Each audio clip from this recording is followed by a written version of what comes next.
Saudações, que bom ter a sua companhia aqui no Juros 360 Lab.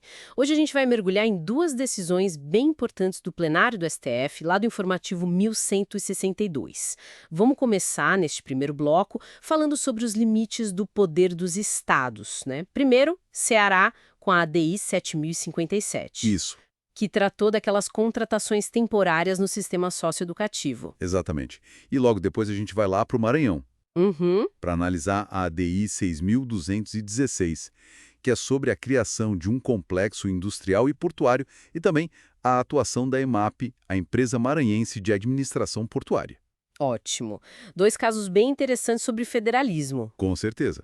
Então vamos lá, começando pelo Ceará, ADI 7057. O ponto-chave foi uma exigência na Constituição cearense, né? Isso. Que pedia lei complementar para regular a contratação temporária. E o STF barrou isso, certo? Correto. Barrou mesmo.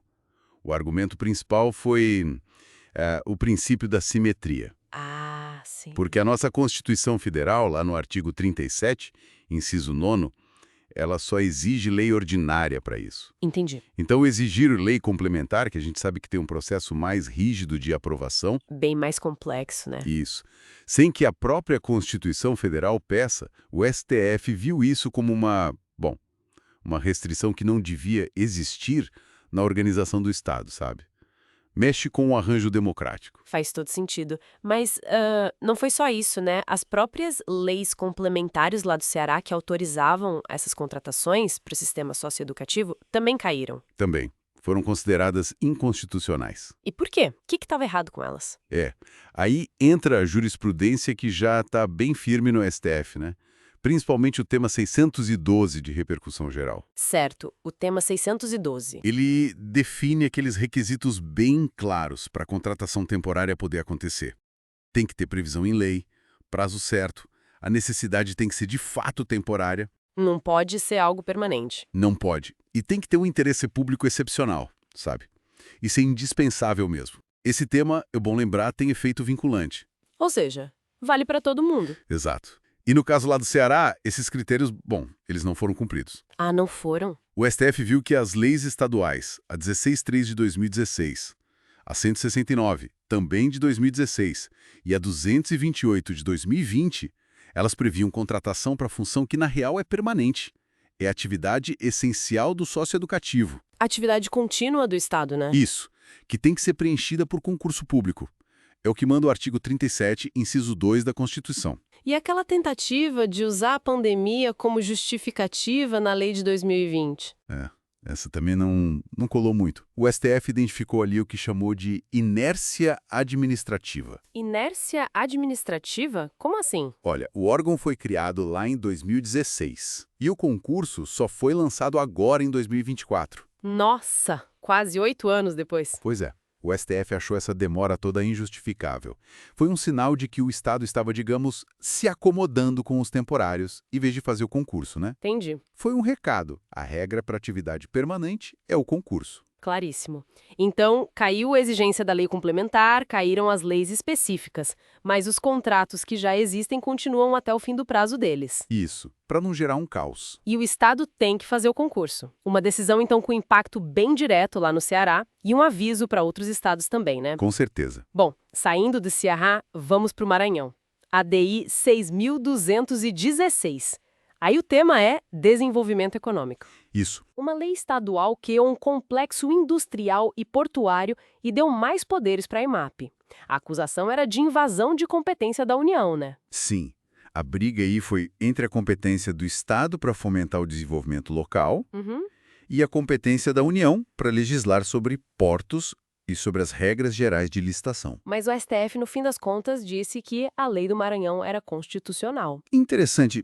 E qual foi a lógica? Como que o Estado pode criar um complexo desses, com um porto no meio, sem invadir a área federal? Bom, o STF entendeu que a Lei Maranhense, a 11.013 de 2019, ela basicamente criou uma área para desenvolvimento econômico e ampliou o que a EMAP podia fazer, o objeto social dela, para ela poder atuar ali. Certo. Isso por si só está dentro da competência do Estado, segundo o artigo 26, inciso I da Constituição. A lei não chegou a transferir bens da União. Que seria o artigo 20, né? Exato. nem dispensou a necessidade de uma autorização federal, uma delegação para a EMAP poder administrar algum bem ou serviço federal que esteja lá na área. A menção ao Porto do Itaqui, por exemplo, foi vista mais como parte da estratégia de desenvolvimento do que como uma apropriação. Ok, então a criação do complexo em si, tudo bem. Mas e aquela parte que autoriza a EMAP a receber bens do próprio Estado e a fazer contratos, parcerias? Isso não abre margem para driblar a lei de licitações? Essa foi uma preocupação levantada na ação, mas o STF interpretou diferente. Entendeu que a transferência de bens do próprio Estado para a EMAP é válida. É um jeito de fomentar, de capitalizar a empresa pública para ela poder agir no desenvolvimento regional. Certo, um instrumento de fomento. Isso. E quanto aos negócios da EMAP com terceiros, o ponto-chave foi que a lei estadual não criou um regime jurídico à parte, sabe? Paralelo ao federal. Ah, então ela continua sujeita às regras gerais. Exatamente.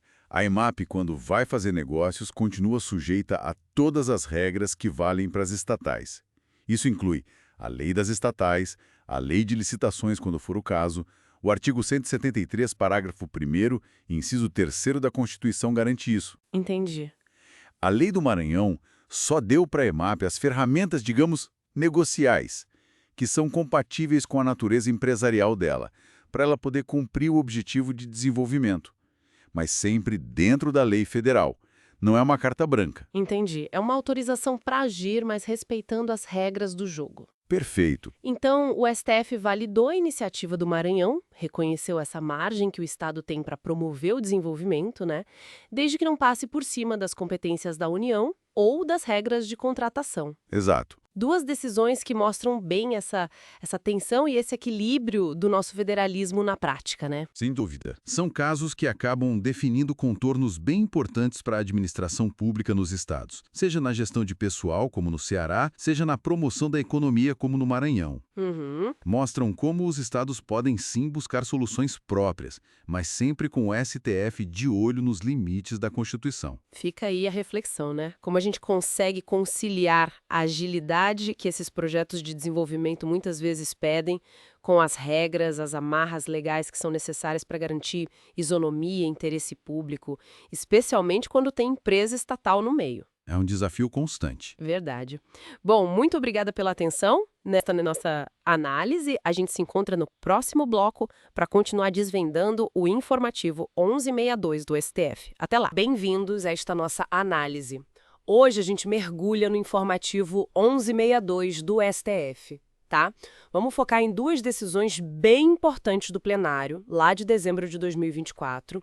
Uma delas é sobre licenças parentais para servidores públicos e a outra, um tema bem diferente, né? Sobre o porte de armas para agentes de segurança do Judiciário e do Ministério Público. Vamos tentar entender o que isso significa na prática? Olá, pois é, são decisões que mexem com pontos bem sensíveis.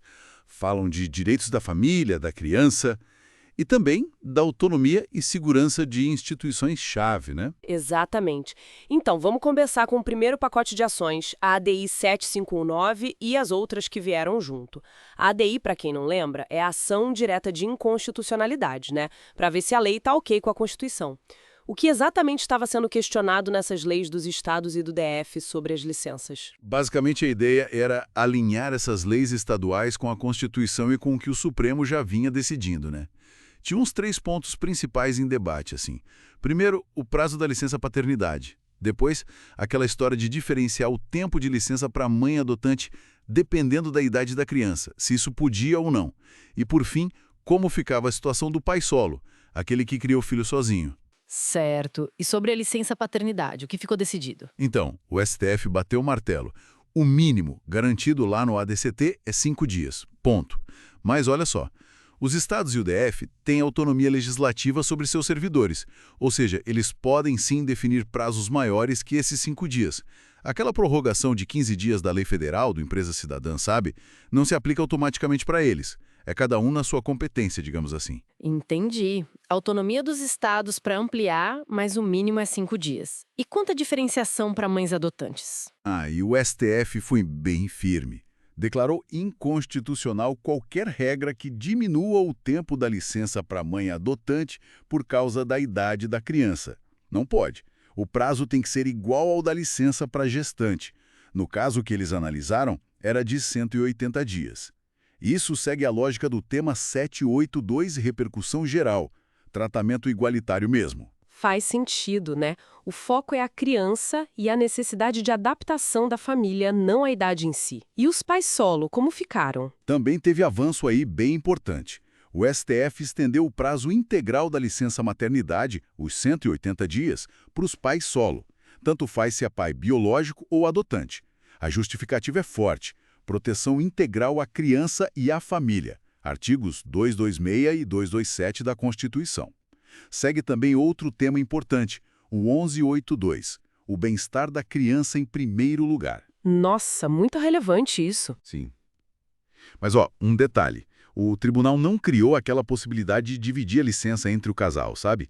Entenderam que isso seria avançar demais, coisa que o legislativo é que tem que decidir. Respeito à separação de poderes. Entendido. Proteção à criança e isonomia, mas sem invadir a competência do Congresso. Bom, vamos virar a página então. A outra decisão, a ADI 5157, porte de armas para a segurança do Judiciário e do MP. O que estava sendo discutido ali? Essa ADI atacou duas restrições que vinham do Estatuto do Desarmamento e de uma outra lei mais específica, a 12.694. A primeira restrição era um limite. Só 50% dos agentes de segurança dessas instituições poderiam portar arma de fogo. E a segunda era uma exigência meio burocrática. Para um juiz ou um membro do MP ter proteção pessoal armada em situação de risco, precisava de uma avaliação prévia da Polícia Judiciária, tipo Polícia Civil ou Federal. E o que o STF achou dessas regras? Considerou as duas inconstitucionais. Derrubou as duas. Aquele limite de 50% de agentes armados, sabe? Caiu por violar dois princípios. Primeiro, o da eficiência. Pensa bem. Limita a capacidade de proteger, né? O próprio CNJ já tinha até editado resolução para estruturar melhor a Polícia Judiciária. E segundo, o princípio da isonomia. Por que tratar diferente agentes que fazem a mesma coisa e correm os mesmos riscos? Não faria sentido. Certo, a questão da eficiência e da igualdade. E a exigência da avaliação prévia pela Polícia Judiciária para proteger juízes e promotores. Por que isso foi considerado inconstitucional? Aí o ponto foi a autonomia do Judiciário e do Ministério Público. O STF entendeu que essa exigência feria a autonomia administrativa e financeira deles, que está lá na Constituição, nos artigos 99 e 127, e também feria a separação de poderes. A lógica foi: quem tem que avaliar a necessidade de segurança e gerenciar os meios para isso são as próprias instituições. Elas têm seus órgãos de segurança para isso. A relação com as outras polícias deve ser de cooperação, de coordenação, e não de uma precisada autorização da outra para cuidar da própria segurança interna, entende? Entendi perfeitamente. Então, na prática, essa decisão dá mais autonomia para o Judiciário e para o MP gerenciarem a segurança dos seus prédios e dos seus membros, sem depender tanto de um aval externo para armar seus agentes, por exemplo. Exatamente essa é a ideia. Então, para resumir o que vimos hoje, de um lado, o STF buscando consolidar a igualdade e a proteção à criança nas licenças parentais, independentemente do tipo de família, e do outro lado, reforçando a autonomia e a capacidade de operação do Judiciário e do MP para cuidarem da sua própria segurança institucional. Foram esses os dois grandes eixos, né? Pois é, e fica até uma provocação para a gente pensar, né? Como é que essa autonomia maior do Judiciário e do MP na gestão da própria segurança, que foi reforçada agora, se equilibra com a necessidade de controle, de transparência para a sociedade. Até onde vai essa autonomia e como ela se encaixa nos mecanismos de freios e contrapesos do Estado? Fica aí a reflexão. Agradecemos a quem nos acompanhou nesta análise